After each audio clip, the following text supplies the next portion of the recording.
मासिक पाळीचं चक्र हे किती दिवसांचं असतं? मासिक पाळी दरम्यान मुली किंवा महिलांमध्ये चिडचिड का होत असते? असे काही शारीरिक बदल होतात, जो मासिक पाळीचा परिणाम असतो. या सर्व प्रश्नांची उत्तरं साध्या आणि वैज्ञानिक भाषेत स्मार्ट व्हिजन या ॲपच्या माध्यमातून आपण समजून घेऊयात. मित्रांनो, तुम्ही जर एकंदरीत पाहिलं, की मासिक पाळी किती दिवसांची आहे, हे सांगण्यामागचं कारण असं आहे, की विशेषतः ग्रामीण भागामध्ये जर तुम्ही पाहिलं, एखाद्या मुलीला किंवा मातेला, एखाद्या स्त्रीला जेव्हा मासिक पाळी येते, तेव्हा तिला ओटीवरती बसवलं जातं.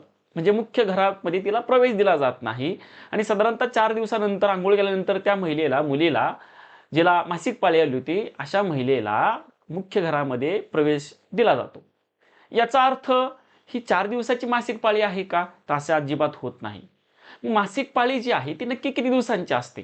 आता इथं तुम्हाला मी जे सांगणार आहे ते सर्वसाधारण सरासरी महिलांमध्ये जी मासिक पाळीचं चक्र आहे त्या दरम्यान सांगणार आहे.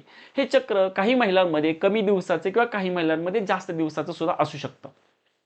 तर पहा, मासिक पाळीचं चक्र जर पाहिलं तर डे 1 पासून सुरुवात केली तर डे 28 पर्यंत ते चालतं. याचा अर्थ मासिक पाळी जर पाहिली तर ती साधारणतः डे 1 पासून डे 28 पर्यंत म्हणजे एकूण 28 दिवसाचं हे मासिक पाळीचं पूर्ण चक्र आहे, ज्याचं विभाजन मुख्य 4 फेजमध्ये केलं जातं, ते आपल्याला पाहायचंय. मुळात मासिक पाळी का येते? याच्या मागचं कारण जर तुम्ही पाहिलं तर पहा, जेव्हा एखादी मुलगी जन्माला येते तेव्हा जन्मताच तिच्या शरीरामध्ये लाखोनी अंडपेशी असतात आणि ह्या अंडपेशी अपरिपक्व असतात, इमॅच्युअर असतात. जेव्हा मुलगी वयामध्ये येते, वयामध्ये आल्यानंतर दर मासिक पाळी वेळेस एक अंड त्या लाखो अंडांमधलं मॅच्युअर होऊन परिपक्व होऊन योनिमार्गातून बाहेर पडत असतं.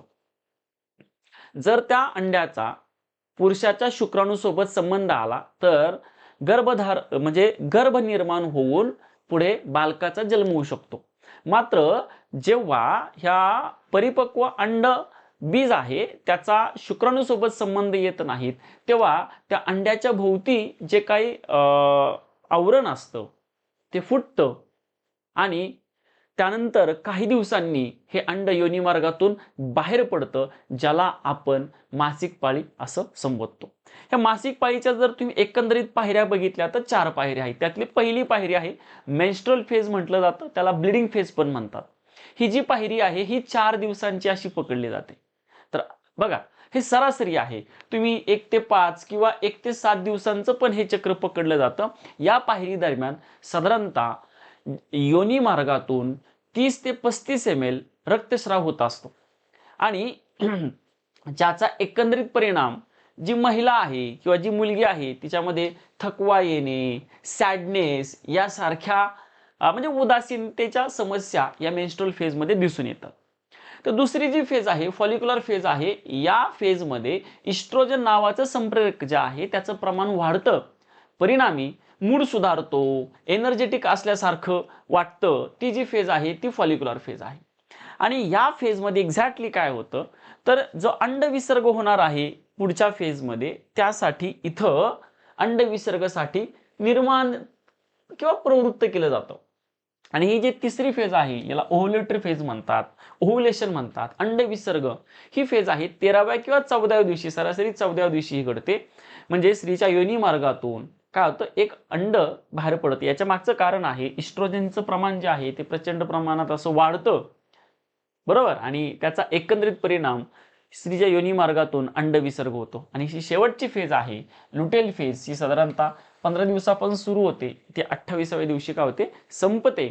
आणि या फेजच्या दरम्यान जे काय इस्ट्रोजनचं प्रमाण वाढलं होतं ते पुन्हा कमी होतं, मूड परत पुन्हा स्विंग होतो, बदलतो. अशा स्वरूपाच्या गुणधर्म या लुटेल फेजमध्ये दिसून येतात. अशा एकंदरीत 4 फेजमध्ये मासिक पाळीचं हे चक्र जे आहे ते विभागलेलं असतं.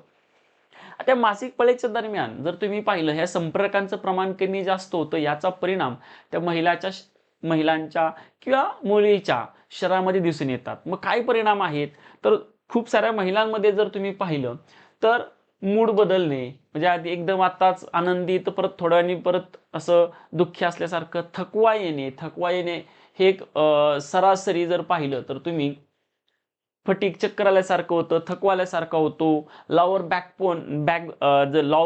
बॅक पेन जे आहेत ते साधारणतः जास्तीत जास्त महिलांमध्ये दिसून येतात. झोपेचं जे चक्र आहे ते डिस्टर्ब झालेलं दिसतं. ओके. त्यानंतर पिरियड्समध्ये पेन होतात, वेदना होतात. हे तर कॉमन आहे. डोकेदुखी वगैरे होते. ओके. त्यानंतर ब्रेस्ट पेन होत असतात. अशा वेगवेगळ्या घटना याचा जो म्हणजे मासिक पाळीच्या चक्राचा जो परिणाम आहे त्या मुलीच्या महिलेच्या शरीरामध्ये होत असतो. याचा अर्थ तुम्हाला आता निश्चित कळाला असेल की मासिक पाळी ही सरासरी 28 दिवसांची असते, ज्या दरम्यान मुलीला किंवा मातेच्या शरीरामध्ये संप्रेरकांच्या बदलामुळं हे काही परिणाम दिसून येत असतात. अशा स्वरूपातल्या म्हणजे व्हिडिओतून सोप्या आणि वैज्ञानिक भाषेतल्या माहितीसाठी स्मार्ट व्हिजन हा आपला जो यूट्यूबचा चॅनल आहे त्याला नक्की सबस्क्राईब करा. व्हिडिओ जर आवडला तर तो लाईक, शेअर आणि नक्की शेअर करा. धन्यवाद.